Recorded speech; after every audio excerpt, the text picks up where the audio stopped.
Hey, hopefully everybody got the message that I got yesterday's items on the uploaded so that you have those. Just as a reminder for folks, I have under learning and resources, here is a YouTube channel for getting all the videos that we have done in this class so that you get the specific one for us. And I do that because YouTube does put it in the closed caption, so that does help so that you have that there. I want to point out tonight, we're going to actually start working with our first laboratory. And this first laboratory is really getting to use Excel and using, well, it doesn't have to be Excel, it could be Google Sheets, but it's using a spreadsheet to do your graphs. It's interpreting the graphs. It's being able to do some reading of graphs as we get into our kinematic motion. We want to be able to start looking at a few things. So it's going to get us into that. That's going to help us with a tool that we've got.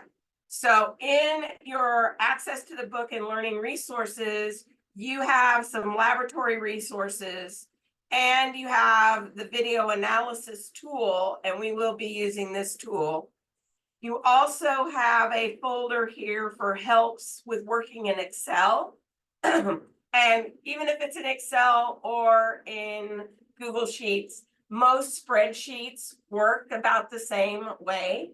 And in fact, a fun historical fact, if you aren't aware, when they talk about the killer app, what actually made computers be something that people wanted to bring home and have a desktop computer or the personal computer? It turns out it's the spreadsheet. Prior to the spreadsheet, everybody thought, well, it's word processing, because most of us actually use our computers for word processing. Well, there were lots of really great word processors out there before the personal computer came about. And that personal computer, it really is the spreadsheet. That's really what drove putting computers in people's homes, was working with spreadsheets. So that's the killer app, just a little bit of history. So we will be working with the video analysis tool. This will give you some helps in Excel. And here are laboratory resources. So I want to tell you about the laboratory resources. I have a laboratory memo template in Google Docs, and I have a laboratory memo template in Microsoft Word. So if you click on this Google template, when you do this, please, before you start, make sure you make a copy of your template.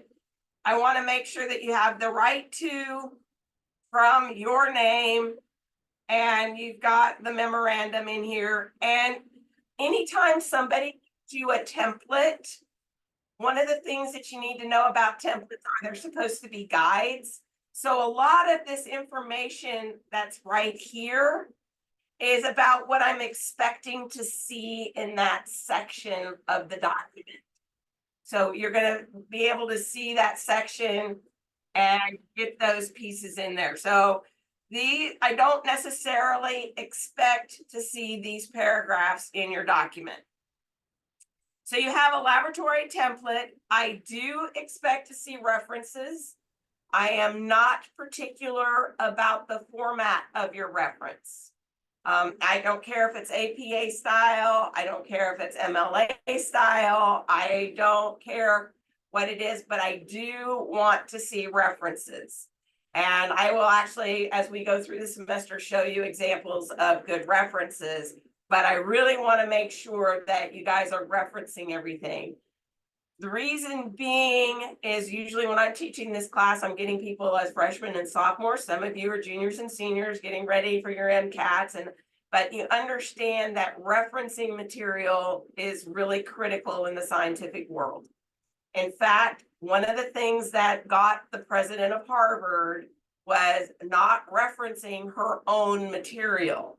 And it was a case of self-plagiarism, which has changed over time, but you have to be making sure that you use proper references. So I do want you to reference material. I want you to reference, put in there, if you worked with a lab partner, those kinds of references I really want you to have. So you will have that. So this is a Google memo template. You have also in here a Microsoft Word template. I don't care if you use Google Documents. I don't care if you use Microsoft Word. I just need to be able to read it. I have also provided you with an example of a relatively good laboratory memo.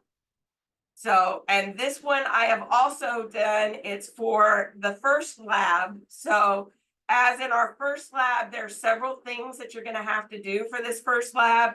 So this example really gives you a good example of what I'm expecting to see in this first laboratory. So you will have the data, so you've got examples and you've got those information. But as I said, this is a relatively good example of a lab memo. This one is missing its references. So you do want to look at those references. So you do have that example there. I also have this is for those of you who haven't obtained the IO lab yet, here's how to obtain the IO lab. You have that video if you've got the IO lab. These are also how to convert videos to MP4s. Our video analysis tool really likes to have an MP4 video. The video that you're going to do the video analysis in for this first lab is already in the tool itself, so that's not going to be an issue. And these are articles about the FIFOX. So you've got lots of laboratory resources. And again, that's under access to your books and other learning resources. So you do have that in there. Otherwise, keep track of what's due by looking at the calendar. I haven't changed anything. I haven't added anything here recently. So I want to make sure that you guys are aware. The pre-work for chapter 1 was due today, and also making sure people got into learning WebAssign. That was due prior to class today. And I think everybody got in. I haven't heard any major issues. I've had a couple of you use the Ask Your Instructor, and I got right back on that. So that part's working just fine. So all of those things are in. And tonight you have the estimate of the number of baseballs that can be found in a 55-gallon drum. If for any reason something goes haywire, like we live in Oklahoma and we have thunderstorms, and you might be able to email me, but Blackboard might not be working properly, you can email me assignments that need to be uploaded. So that is something that you can do. I will accept it as an email as well as in Blackboard. I prefer it in Blackboard. It's easier for me to get there. I'm more likely to see it in Blackboard, but I'm also aware that sometimes technology is a wonderful thing until it's not. And so I do make allowances for that. I am a stickler for due dates. And the summer, it's even more of a stickler for due dates. So you've got to watch your due dates. I am aware that people have conflicts and that things are there. If you know that you're going to have a conflict, you need to talk to me beforehand, not after the fact, especially in summer, because things are going to get released very, very quickly. So I want to make sure that you guys are aware of that. So questions about what's due. We're going to go over the lab in detail here in just a bit. We're also going to look at a couple of things and talk about some terminology in just a bit. But I want to make sure that kind of those announcement things or where things are, people are comfortable with. I do want to do one other thing. So while you're thinking about it,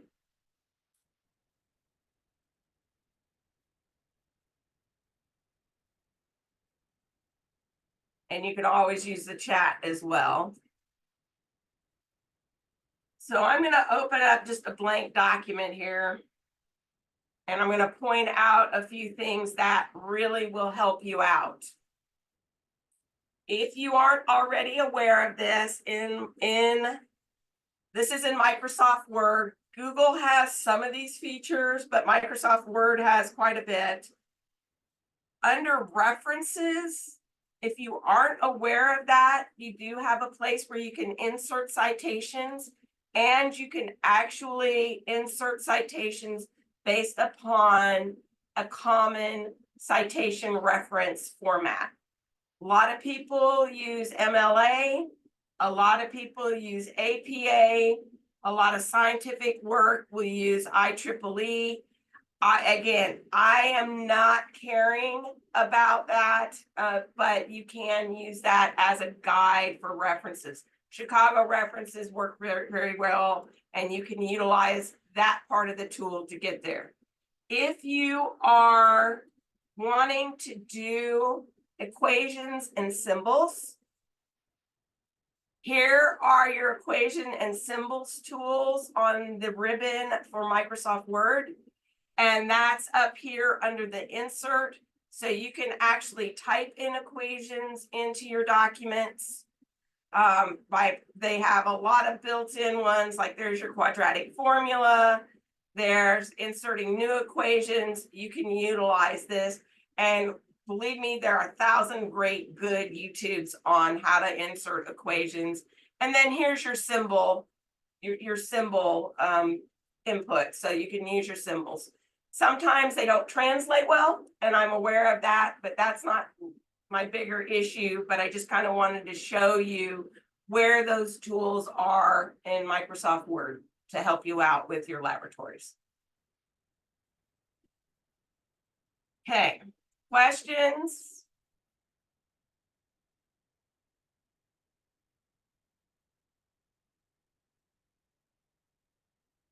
All right, so let's dive in. We'll stop recording here.